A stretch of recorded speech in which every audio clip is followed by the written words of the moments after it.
What's up mga kabinhi? Eto nga pala tayo sa Royal Woods Resort sa Marilao, Bulacan. Siyempre, ang ating dala sa ngayon, trusses para sa event na ito. Kung mapapansin nyo, nakalatag na dito yung mga trusses na itatayo namin para sa event na to. Debo nga pala yung event na to. Ito si Kuya Mario, isa sa mga crew natin. Siyempre, nagkakabit sila ng mga tornilyo para pagduktong-duktongin yung 10 feet na trusses na ating gagamitin para sa ceiling treatment. Dapat kompleto tornilyo niyan, kaya lagi natin chinecheck. Ito naman si Choki, ang isa sa mga crew natin na nagkakabit na ng top section. Stay station kasi sila para mas mabilis yung pagkakabit, yung pag-assemble. Yung top section nga pala na yan nga pala yung pinaglalagyan ng chain block para maiangat yung ating trusses. Binubuo nga muna yung box na yan. Kailangan mabuo muna yung mga 10 feet bago iangat tsaka lagyan ng paa. Kaya sinisigurado rin namin na pantay-pantay dapat yung pagkaka-assemble ng bawat trusses. Ito naman si Kuya Jeff, isa rin sa mga crew natin na nagkakabit na sa station niya ng top section para mamaya maitayo na lang yung paa at nakakabit na yung top section. Ito rin si Lot, isa sa mga crew natin na nagkakabit na rin ng top section. After nga palang mabuo yung 30 feet by 30 feet na nakahiga na magsisilbing itaas natin na pagsasabitan ng roofing, kailangan magawa na rin natin yung paa. Yung box nga pala na nakikita nyo kinakabitan ng trusses na 10 feet, tawag nga pala dyan dice o sleeve. So iyan yung nagsisilbing roller niya para pag inangat yung trusses natin, sabay-sabay silang aangat.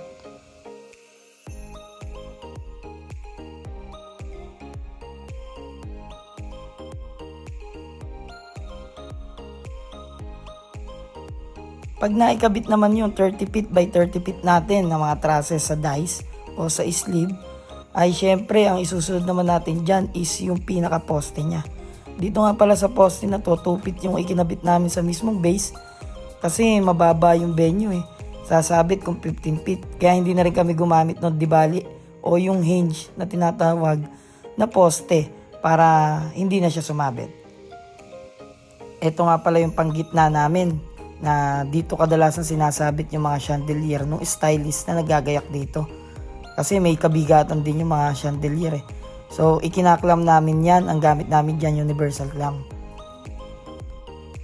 Siyempre kabilaan yung clamp na yan para magsilbing lock at hindi gumalaw o malaglag yung panggitna natin na nakalagay. Sa part naman na to, itinatayo na yung 10 feet. Bali 12 feet yung size ng pinaka poste natin. Kung makikita nyo, halos nakadikit na ron sa kesame. Siyempre tulong-tulong sila dyan. Tapos may tagalagay ng tornilyo para maging safe yung at hindi bumagsak. At may tagahigpit para maging maayos yung pagkakabit nila ng poste. Dapat tuwid yan para hindi pumaling yung trusses natin. Masasabi mo talaga pag nag-assemble ka ng trusses, talagang kailangan dito teamwork. Kasi kung wala kang teamwork, mahihirapan kang itayo ng maayos yan. Kaya nagpapasalamat ako sa mga masisipag natin na crew. Ito na nga pala yung chain block natin. Iaangat na yan at isasabit doon sa mismong top section natin para iyan ang magsisilbi, nabubuhat o mag-aangat sa mismong 30 feet by 30 feet natin na nakakwadradong trusses.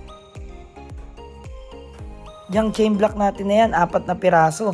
Kasi 4 na piraso rin yung poste nakakabitan at magtataas doon sa 30 feet by 30 feet natin na trusses. Nga pala guys, yung chain block na yan dapat nakasabit na yan sa baba para habang tinataas yung poste, kasabay na siyang umangat. Kaso hindi dibali yung dala namin. Kasi nga mababa yung venue kaya napilitan kami na akyatin na lang siya ng mano-mano. Pagkatapos na maikabit yung mismong chain block sa top section, kakabit natin yan doon sa mismong trusses natin na 30 feet by 30 feet para maiangat siya ng chain block. Kung mapapansin nyo, may strap kaming gamit. Matibay yung strap na yan. Kasi biruin mo, siya ang bubuhat sa lahat. Kaya dapat maayos yung pagkakalagay. Ito yung part na inaangat na yung trusses. Sabay-sabay yung apat na mag-aangat para hindi to magilid o mabaluktot yung trusses natin. Ito na nga pala yung resulta pag naiangat na natin.